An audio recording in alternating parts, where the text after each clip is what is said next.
2004, I'm preparing to graduate from business school. And at that time, somewhat undecided. I'm an entrepreneurial investor by personality. I happen to now be trained in it and working in it.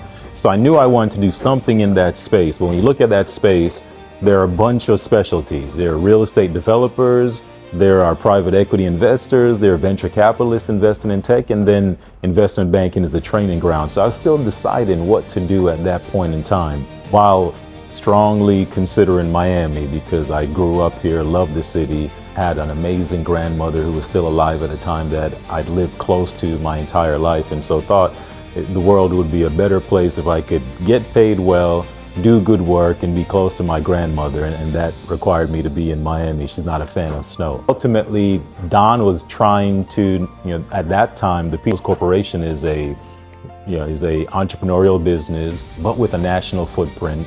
Agnostic in terms of property type, so interested in hotels, interested in residential, interested in office buildings, and so there was a lot of intrigue there.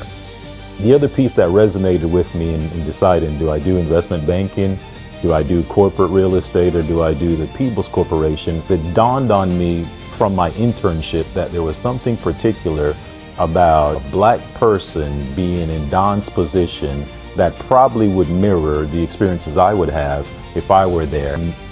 I'd worked a couple of years in corporate America previously, and so it was obvious to me that the peculiarities of being black in that space couldn't easily be learned as an employee at a large corporate firm. And so the Peebles Corporation was just an amazing setup because it had all the elements that would allow me to be exposed and learn. It was in the environment that I wanted to be in, and it was in concert and collaboration with someone who I grew to admire, who I thought represented potentially a pathway for my future. So I ended up coming back in 2004.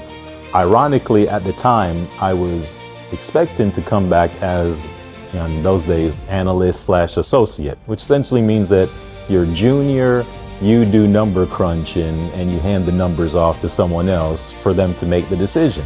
And the reason I thought that is because, one, my stage of my career at that time, but also two, there was then essentially a director of finance who did much of that work, who I supported during my internship. A week into either, I don't know if it was a week before I started or the week that I started, but somewhere within the first 2 weeks of me being there, I learned that that individual was no longer going to be working with the firm.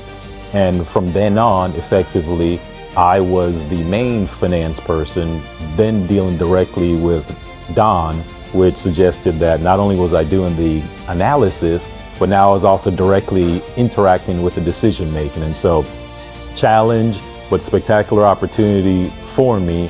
Felt very comfortable with the numbers and that side of it, but now actually being a developer and not merely the associate for a developer allowed me to accelerate my experiences.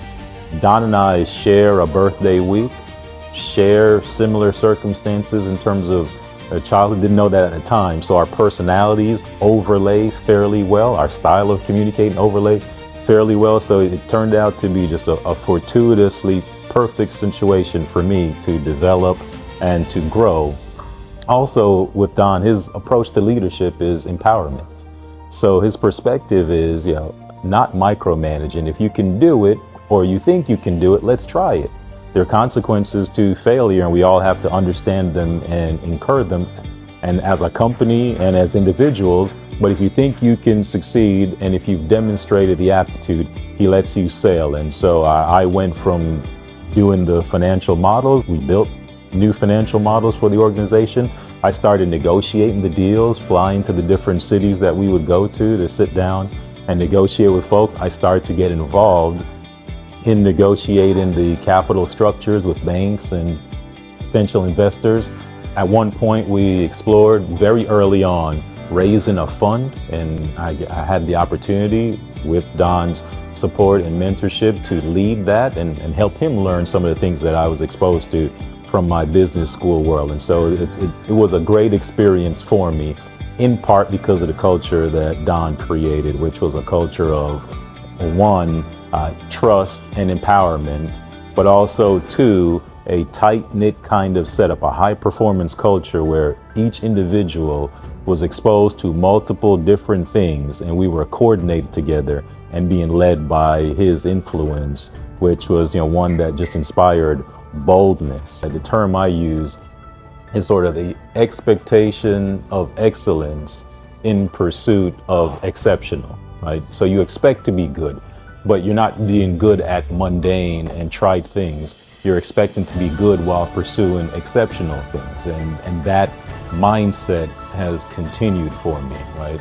And it's a perfect mindset for any small business person or anyone starting somewhere with a vision to get somewhere else. You generally start off with the idea that it's tough. Don's perspective, in part, I think because of the way he was raised and where he was raised, is, of course it's tough, but I'm worth it. You're worth it. You're capable. It doesn't matter what your resume is, doesn't matter where you've worked or where you've trained. It's what can you do, and then what are you willing to do in pursuit of that excellence. And so it was a spectacular setup for me. It worked well. We enjoyed good times together, had good rapport together, and I developed some tremendous skills that I carry forward today.